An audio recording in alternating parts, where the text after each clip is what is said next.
కట్కూరు శ్రీనివాస్ వంటి సీనియర్ నేతలు కాంగ్రెస్ పార్టీలో చేరడం శుభపరిణామని ప్రభుత్వ శ్రీనివాస్ అన్నారు.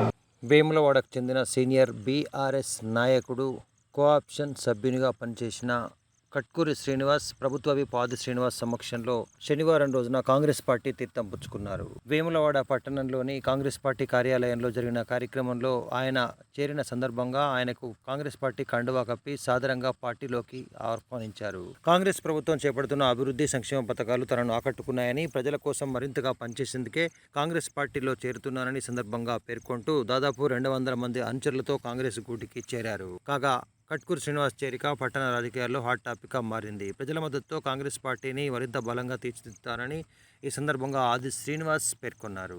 కార్యక్రమంలో మార్కెట్ కమిటీ చైర్మన్ రౌండి రాజు, సెస్ డైరెక్టర్ నామాల ఉమా లక్ష్మీరాజం, మార్కెట్ కమిటీ డైరెక్టర్లు దైతా కుమార్, కృష్ణ, నాగరాజు, పట్టణ కాంగ్రెస్ అధ్యక్షులు చంద్రగిరి శ్రీనివాస్ గౌడ్తో పాటు బ్లాక్ కాంగ్రెస్ అధ్యక్షులు సాగర వెంకటస్వామి, పార్టీ నేతలు బింగి మహేష్, గూడూరి మధు, పాత సత్యలక్ష్మి, తోట లహరి, పీర్ మహమ్మద్, బాసెట్టి రవీందర్, పులి రాంబాబు, పుల్కం రాజు, ఇప్పపుల అజయ్ తదితరులు హాజరయ్యారు.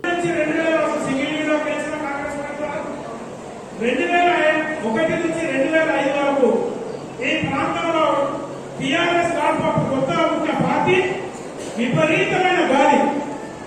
ఆ గాలిలో వేములవాడ పట్టణంలో కాంగ్రెస్ ఎంపీటీసీగా నేను స్కూలు, రోడ్డు వెల్డింగ్ అయితేనేమి, ఇతరాత్ర కార్యక్రమాలు అయితేనేమి నిత్యం ప్రజల్లో పట్టే, నిత్యం అభివృద్ధి కార్యక్రమాల్లో పట్టే పట్టణంలో గతంలో కాంగ్రెస్ పార్టీలో వివిధ హోదాలో పనిచేస్తూ టీఆర్ఎస్ పార్టీలో చేరి మళ్ళీ ఈరోజు కాంగ్రెస్ పార్టీ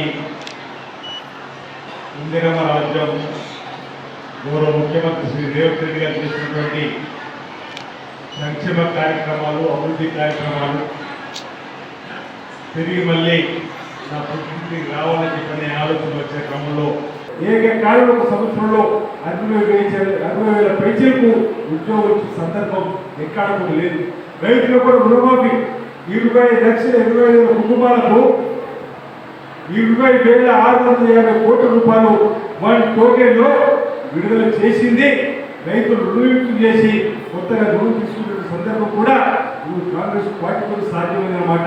ఈరోజు రైతులకు ఉచిత విద్యుత్ ఇస్తామని మొదటి సంతకం రాజశేఖర్ గారు ఏ విధంగా అయితే కరెంట్ మీద పెట్టిందో అది యథావిధిగా కొనసాగుతున్న క్రమంలో ధాన్యం కొనుగోలు కేంద్రాలు కూడా మనమే మద్దతు ధర కొనుగోలు చేయాలని చెప్పని కొనుగోలు చేసే సందర్భం ఎక్కువ సర్కారులో యథావిధిగా కొనసాగుతున్న సందర్భంలో ఇప్పుడు అధికారంలోకి వస్తే